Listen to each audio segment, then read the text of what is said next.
که خلک یې ډرامه بلله او که چا فلم بلله او که چا رښتیا بلله او که چا دروغ بلل. موږ په دې ښار باندې په دې ملت باندې په دې وطن باندې برید چې دی دا په هېڅ نامه لاندې نه منو او دې په خلاف مو خپل غبرګون په هغه لومړي ساعت کې ښکاره کړی دی او د هغو ملګرو یم کور ودان چې دا د دغه بهیر سره ملګري دي او دغه روایت چې دی د عقل ایجاد شوی دی جوړ شوی دی. بیا هم هغه خبره کوو چې زه دلته دغه یو خبره کوټ کوم یو پروشین د جګړې تیوریسن پاتې شوی دی په 18مه پیړۍ کې چې پروشیا اوس د پولینډ او د جرمني یو برخه ګرځېدلې. په هغه وخت کې دغه نومېده کلازویټس نومېده کارل وان کلازویټس دی یو خبره کوي چې جګړې څنګه ګټل کېږي یا په تاریخي لحاظ باندې ملتونو جګړې په کوم اساس ګټلې دي. هغه یو تیوري لري د ټرینیټي اف وار یا د جګړې مثلث په کومه طریقه جنګ ګټل کېږي او تا بری راوړي. لومړی خبره دی دا کوي چې پیپل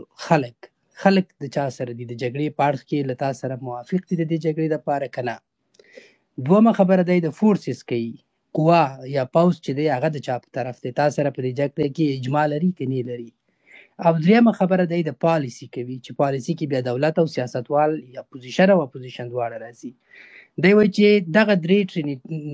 هغه چې دي اضلاع که دا اجماع ونه لري په یو مسله کې او یو ملت جنګ ته لاړ شي دی دا جنګ نشي ګټلی.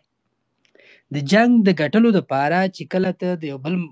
ملت سره جنګ کوې د افغانستان او پاکستان په جنګ کې پرېوته دې دپاره به دغه درې واړه پایي چې دي دا به ته اجماع کې راولې.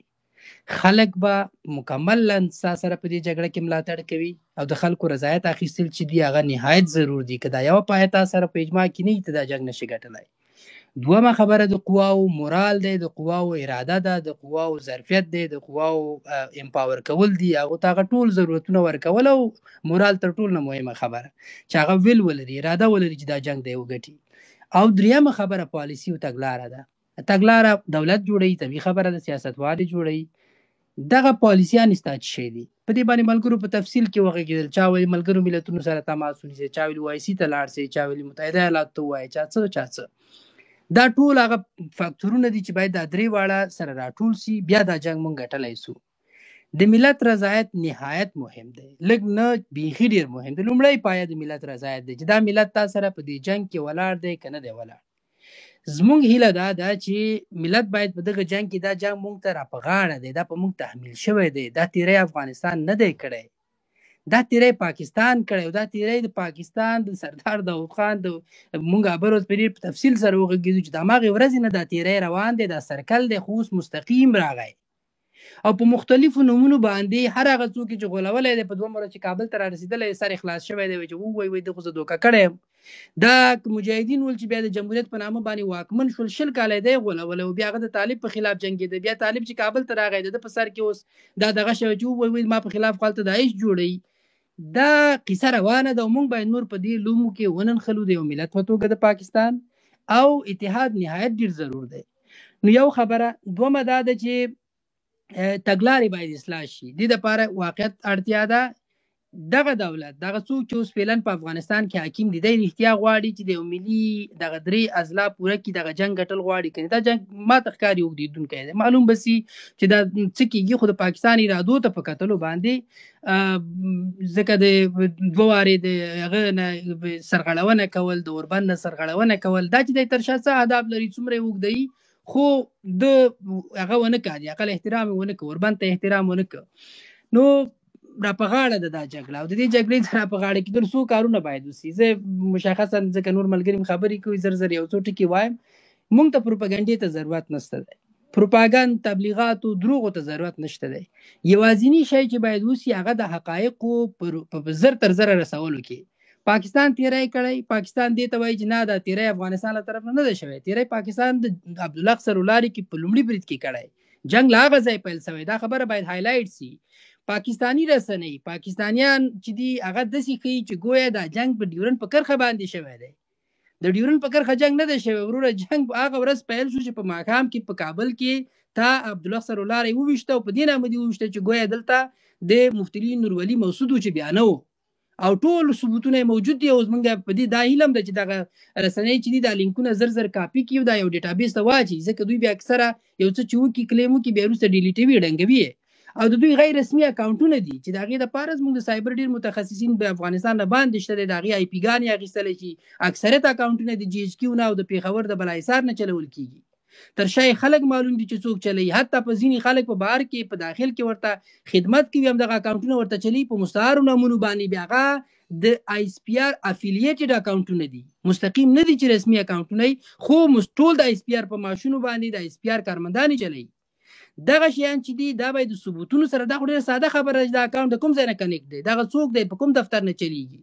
او موږ دې لپاره ظرفیتونه لرو، د ظرفیتونو له کمي سره واقعا نه یو مخ، لکه موږ بهر کې لرو که داخل کې هم لرو، او دا ډېره ساده چاره ده. نن سبا دنیا ډېره مخته تللې دی، آی پي معلومول او اکاونټ معلومول دا خو ډېره ساده ده. دا ډیټابیس باید د دوی دا ټول شیان هلته واچول سي، یعنی چې دوی په اوله ورځ باندې همدا وویل چې د دې مسؤلیت یې واخیسته چې موږ مفتي نورولي مسعود چې دی په کابل کې ټارګټ کړ او دا چې دی کنفرم وژل شوی دی، ټولو رسنیو پرې ریپورټونه ورکړل. دا باید هغه شي مستند شي. یوه خبره بله دا ده چې موږ که دا جګړه طولاني کېږي او موږ نه نوځو، موږ د داخلي اختلافاتو نه حقیقت دا د بله لاره نه لرو چې موږ صرف نظر شو. د یو څه وخت دپاره چې موږ د پاکستان سره جګړه کوو، په جګړه کې پرېوتي یو، موږ د سختې ژبې د کارولو نه ماضي ته د تګ او په ماضي کې د ډېر بند پاتې کېدلو په ځای باندې ښه دا ده چې په راتلونکي موږ فکر وکړو. په دې خو موږ ډېر وغږېدو، 15 کاله موږ وغږېدلو. دا بریال عمر بریال صاحب دا د جمهوریت ته اشاره کوه، زه به بیا په دې ته اشاره کوم. په دې خو موږ 15 کاله وغږېدو. دا بارکزی صاحب وخت خبرې وکړه، همدرد صاحب زه فکر کوم وخت دا دی چې زه او ته او بارکزی صاحب ټول په ګډ مسؤلیت واخلو، هېڅ چاته په یوه غاړه کې ور چو چې بیخي که یو څوک وزیر و که نه و، معین و که نه و، څه کاره و که نه و، یو عادي وګړی ولې نه، موږ باید مسؤلیت واخلو، ځکه دا یو ملي مسله ده که نه، د مملکت د ژغورلو خبره ده. او زه فکر کوم بریا خو د افغانانو ده، په دې خو مطمئن یم چې بریا د افغانانو ده. پاکستان د دې جنګ څخه په دې جنګ کې ګټه نشي کولی، ځکه موږ داسې څوک نه یو چې موږ ترمنځ جزیرې دي، سیندونه دي، سمندرونه دي، موږ سره نښتي یو، موږ خاوره جغرافیه نښتې د دواړو هیوادونو سره. او دا جګړه چې دا که فل سکیل وار ته ځي، افغانستان مجبور او مکلف دی چې د دې جګړې په خلاف باندې یو اراده وکړي او بیا یو ملي اعلان وکړي، فتوا ورکړي چې دغه جنګ چې دی دا په افغانستان باندې تیری دی، او مملکت ته خلکو ته اجازه ورکړي چې د دې تیري د دفاع لپاره تاسې کولی شئ چې هغه تهاجم وکړي. او تهاجم زه فکر کوم پاکستاني الوتکې به کابل ولي، افغان عسکر به په راولپنډۍ کې ناست دي. زه په دې 2000% مطمئن یم. دا د جګړې مورال چې دی، ځکه د افغانانو اراده چې د افغان دومره سرکوبه شوی دی په 500 کالو کې، هغه دې ته نور نه ګوري چې وروره ته څه کوې، کابل ړنګې، ته په کابل برید کوې، ولې ستا الوتکې به تا سره څومره میزایل دي، اول خو خوار هېواد دی، ته د یوې الوتکې د یو راکټ او د یو لیزر ګایډ میزایل زور لري، ته څومره زر وروي، 500 به ووروي، زر به ووروي، 15,000 به ووروي. ستا اقتصاد ته په کتلو وروره او ستا ظرفیت ته په کتلو باندې ته د 15,000 او 10,000 راکټونو نه زیات نشي ویشتلی په هوایي الوتکه کې. ته ډېر زر چې دی ستا دغه ختمیږي، ستا دفاع هوایي ظرفیت چې دی د پاکستان د پوځ هغه په ختمېدو دی، ځکه د یو خواته بل هندوستان له ځانه سره لري، هغه ته خو به 6 ساعتې که ټول په کابل استفاده کوي. دا حماقت دی نشي کولی چې دی خپل هغه ټول ایر سټرایکس، هغه سوپیریریټي چې دی اوس په افغانستان لري، هغه په افغانستان کې مصرف کړي. جنګ ډېر غټ زور لري، د دې د تیلو مصارف، د دې الوتکو انسجام، د ټارګټینګ ویشتل، او که خلک داسې وژني لکه دا کوم، دا خو بزدلانه بریدونه دي چې دا اوس په ملکي خلکو کوي. ملکی خلکو باندې که ته دغسې بریدونو ته ادامه پیدا کوې، ته د نورو هیوادونو څه حالت شو چې تاسې ولیدل په یو کال کې څومره خلک ووژل، هغه څه نتیجه ورکړه، هغه څه وګټه دا جنګ چې ته به یې وګټې، د یو نورې پراخې بدنامۍ سره دی مخ کېږي. دا جګړه په هېڅ قیمت پاکستانیان نشي ګټلی، په دې موږ مطمئن یو. موږ ته یو شی باندې به موږ دا جګړه بایلو، هغه دا ده چې موږ بې اتفاقۍ ته لاړ شو، موږ ډېر په ماضي کې ونښلو او موږ په راتلونکي باندې یو بل ته لاس ورنه کړو او موږ د دوی په خلاف باندې متحد ونه درېږو. په هغه حالت کې موږ دا جګړه بایلو. نو زما هیله دا ده چې یو خو دغه ملکي تلفات چې کېږي، دا مې روغتیا وزارت ویاند او د جګړې دپاره که دا جنګ ادامه پیدا کوي، یو واروم غوندې جوړ سي او کمیسیون وټاکل سي چې هغه په دغه حالاتو کې ملکي تلفات چې دي هغه ډېر برجسته کړي او هره ورځ رسنیو ته دوامداره معلومات ورکړي چې نن په دغه ځای کې دغه عکسونه دي، دغه ډیټا ده، په پروجیکټور دی ورته وښیي، په دغه ځای کې برید سوی دی. او په ټولو ولایتونو کې باید دوی خپل دغه چې دی دا فعال کړی شي چې په کومو ځایونو کې دوی بریدونه کړي او کوم ځای کې ماشومان او مېرمنې وژل شوي دي، او دا د یوناما په شمول د ملګرو ملتونو د OIC په شمول او عاجل په کابل کې د سفیرانو چې کوم سفیران موجود دي د هغوی یو ناسته پکار ده، راوغوښتل سي، ورته وښودل چې دغه جارحانه دغه تیری چې په موږ باندې وشو د دې دفاع چې د زموږ حق دی که نه دی. دغه ور ماشومان ووژل سول. مونږ د دې دفاع وکړو ونه کو دغه سفیران د خلک چې ناست دي او د کوم هیوادونو سره چې اړیکه اړیکه موجوده ده هغه نور څه غیر رسمي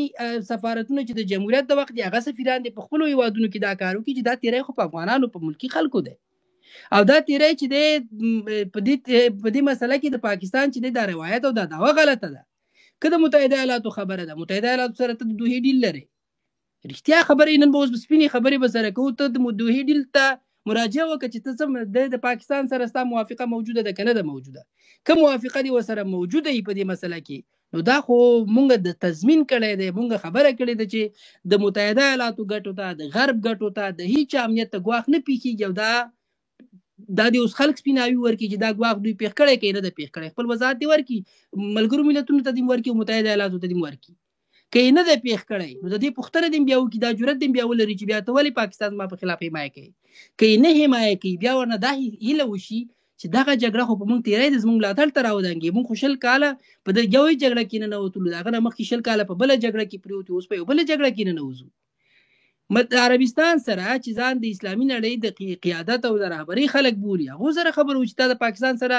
تړون امضا کړی دی د دې جګړې کې ته موافق یې که نه یې موافق که نه یې موافق د دې په خلاف ته غږ ولې نه پورته کوي که ته موافق یې موږ باید پوه شو په دې خبره باندې بیا افغانانو ته چل ورځي کافي پوینټونه شته د چې عربستان عملا اسیب پذیره دي عربان عملا د عربانو د شاهي دولتونه چې دي عملا دومره اسیب پذیري لري که رښتیا د دې جګړې سره د پاکستان سره موافقي په دې مسله کې دوی باید افغانستان یو مسلمان ملت دوی باید خپل وضاحت ورکړي په دې مسله کې دا دی بله خبره او بل مونږ فکر کوم زما پوینټونه همدلته ختم سو د وارو مسله ډیره مهمه ده او د غزینو هیوادونو سره بل د پراکسي جنگ خبره ده افغانستان کې کله داسې یو حالت سره ننوځي ایران د 200 نه تر 200 میلیونه ډالر پورې کلنۍ بودیجه مصرف کړ نه هیوادونه تر نفوذ لاندې راوستي وو ټول منځني ختیځ د پراکسي جګړې قیمت نهایت کم دی مصرف نهایت کم دی که پاکستان افغانان مجبوروي چې دا کار افغانانو په ټول عمر نه دی کړی نه چېرته نیابتي جګړې حمایه کړي دي نه زموږ هېڅ دولت دا کار نه دی کړی او موږ دوامداره د پاکستان د تیري لاندې پاتې شوي یو خو که پاکستان په ملکی خلکو باندې په ملکی اهدافو باندې په دغه ډول باندې په افغانستان تیری کوي افغانان مجبور مکلف دي چې بیا د پاکستان په خلاف باندې د پراکسي ډلو حمایت ته کار ووایي او پراکسي ډلې تر ټولو ارزانه شی دی دا دونه مصرف نه غواړي 200 میلیونه ډالر د افغانستان په وس کې بالکل پوره ده چې په کال کې مصرف وکړي او 200 میلیونه ډالر دومره ډېرې پیسې دي دغه د پراکسي ډلو لپاره چې د دې تیری نه اوړي د تباہي به تاسو بیا وګورئ چې بیا کوم ځای ته رسیږي نو زما هیله دا ده چې لومړی خو یو په ماضي کې ډېر وننښلو ماضي ته تګ ډېر نه دی پکار زموږ ماضي ډېره بدرنګه ده زموږ ماضي د ډېرو اشتباهاتو نه ډکه ده زه د خپلې هغه خبرو نه یعنې زه باور وکړئ چې کله د پاکستان په خلاف باندې ځینې ملګري دلته راځي وایي چې دا د پاکستان په خلاف باندې دا یو ډرامه ده او خلک پکې ځان احساس هغه کوي قهرمان کوي نو وروره چې ته د پاکستان په دښمنۍ کې تا ځان قهرمان کوو نو بل ته هم حق ورکړه چې ځان قهرمان کړي که د پاکستان دښمني خلک کوي خو ودې کړي نو دی هم پکې قهرمان شي خو ودې کړي ستا جنرال رازق چې تا پکې قهرمان کوو ډاکټر نجیب دې قهرمان کوو که یو بل څوک هم دا کار کوي ولې هغه حق نه لري چې هغه پکې قهرمان سي خوشي دي نو چې دښمني کوي او رښتیا یې کوي نو تا سره چې شي ویره را پیدا شي دا قهرماني یوازې ستا حق دی چې د پاکستان په خلاف